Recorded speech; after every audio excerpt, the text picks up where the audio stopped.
Hey, I'm Jenny. In this video, I'll be going over the messages for the month of March, and we will learn exactly what it means to be crystal clear. As I say in all the videos, whenever you're watching this video, even if it's not March of 2022, the message is universal. The messages are definitely for anyone at any time. But I ask specifically for the people watching these videos, I tap into my guides and universal guides, what we need to hear at this time. Doesn't mean that you can't hear it later or you might want to revisit it. So anytime you're watching this video is totally fine. I'm going to read the messages first. I suggest for this part putting in earbuds and closing your eyes and kind of getting your own sense of what you feel and see. And then I'll go over the messages, what my insight is. We'll talk a little bit about February's messages, and then I'll do a card reading just to kind of give us a little more on this month and what's ahead for us. So I asked, what do we need to know for March of 2022? People need to understand what it means to be crystal clear. It's an expression, it's a term, and it's an example. People will ask you, are you crystal clear? Or say, I can see things crystal clear. But we are actually invoking a crystal, a quartz crystal.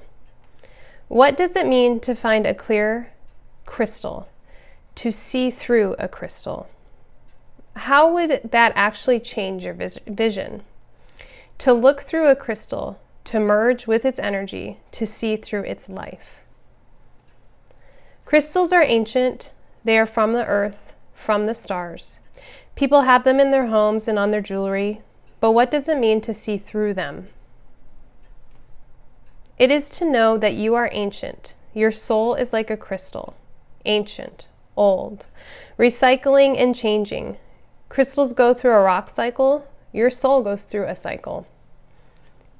It comes here.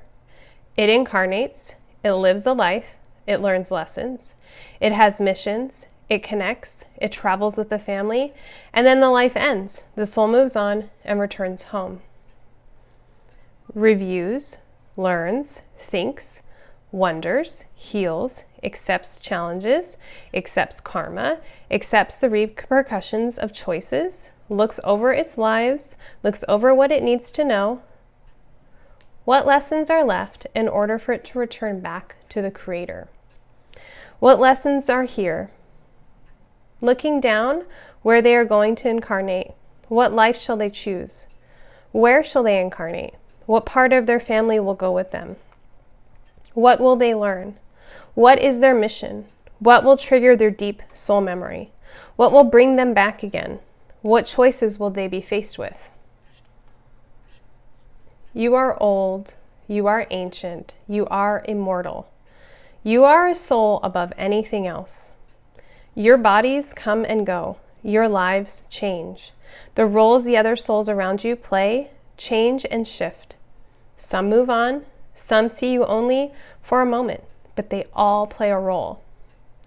To see crystal clear is to see yourself as a soul, ancient and immortal, present.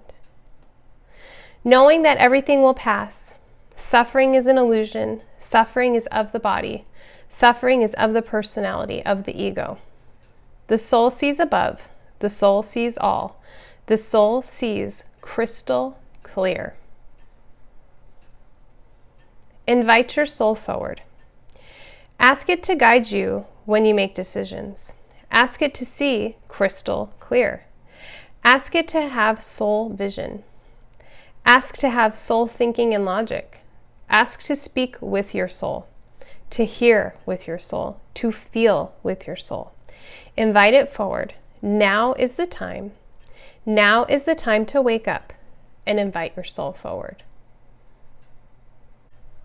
As I've said before, the guides speak to me, and I think in a way that I can understand. It doesn't mean they're not universal, but it's funny because if you know me, I love crystals, and I had this, this is a new quartz I've been working with me during this channeled message.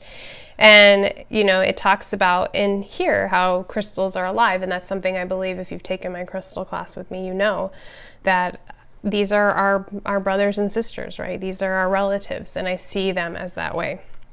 And so it's just kind of interesting. I just love how they kind of always try to say, let's put it in a way she can understand, that other people can understand. I like to, in here, how they compare our soul as going through the rock cycle, right? If you're familiar at all with geology, the rock cycle takes a very long time, and rocks transmute and transform from one thing to another through pressure and time and change. And that's exactly how I see our journeys. We reincarnate. I'm a firm believer of that. I know that we do, because to me, I've always believed that, because it just doesn't make sense that you just get this one shot. There's too much to learn, and there's too much to overcome. There's too much karma to undo.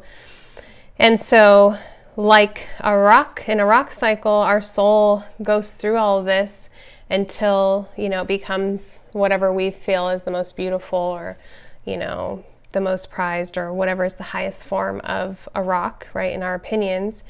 And then it moves on to the Creator, which it talks about in here. When I was channeling the part about how the soul comes here and incarnates, and then it goes back and reviews and learns, wonders, heals, accepts. I saw that. It was a very interesting vision. I'm much more clairaudient than I am visual, but every once in a while, I see things. And so I'm curious to know, first of all, what you see when you imagine a soul leaving a body and going somewhere. Do you imagine it like the movie Soul, or, do you have something else?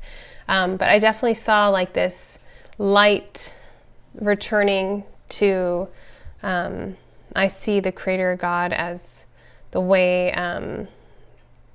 my son actually described it to me when I asked him around 3 or 4, how do you see God? And he said, as a black hole in space. And he didn't even know what a black hole was. And it really got me thinking, like, yeah, that makes sense to me, that God would be this kind of all the Ein Sof, like nothing and everything all at once.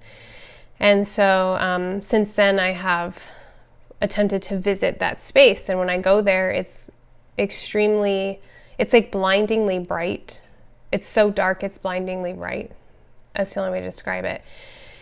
And so I imagine these lights returning to not there, but returning to near there, and to, know that they're close to the Creator, but they're not yet ready to return fully to the Creator, and kind of, in a place where they can reflect and review, almost like a big library, which, the Akashic Records probably is what I was seeing. And, really reviewing and choosing, because, in the end, I do think we choose certain aspects of this life, and it explains why, so some people go through what they go through. And I think there's certain things, certain aspects that we choose, or certain souls that trigger something in us. Everyone's your teacher. That's from A Course in Miracles. And I do believe that's true. Every soul is going to light up something in your soul. There are no extras in your life, right? That there's certain places have memory, and people, and there's just certain things that are going to trigger shifts and changes and evolution in you. And so I liked that a lot when they were talking about that. And then I think it's interesting too, we've had a lot more calls to action in these messages, right? So this one is to invite your soul forward and to ask it all these questions. It's time to wake up, invite your soul forward. And it's interesting because last month we talked about like focusing on joy. And then the month before that was like shaking off conditioning. And so it's like we're being primed to let that soul forward. You start to shake off the conditioning, shake off those things, and then focus on joy, because joy is the closest you get to God, right? Happiness is enlightenment. Joy is enlightenment. When we are in that high vibration, which a lot of spiritual people talk about, that's joy. And that's something that's not external. That's an internal joy.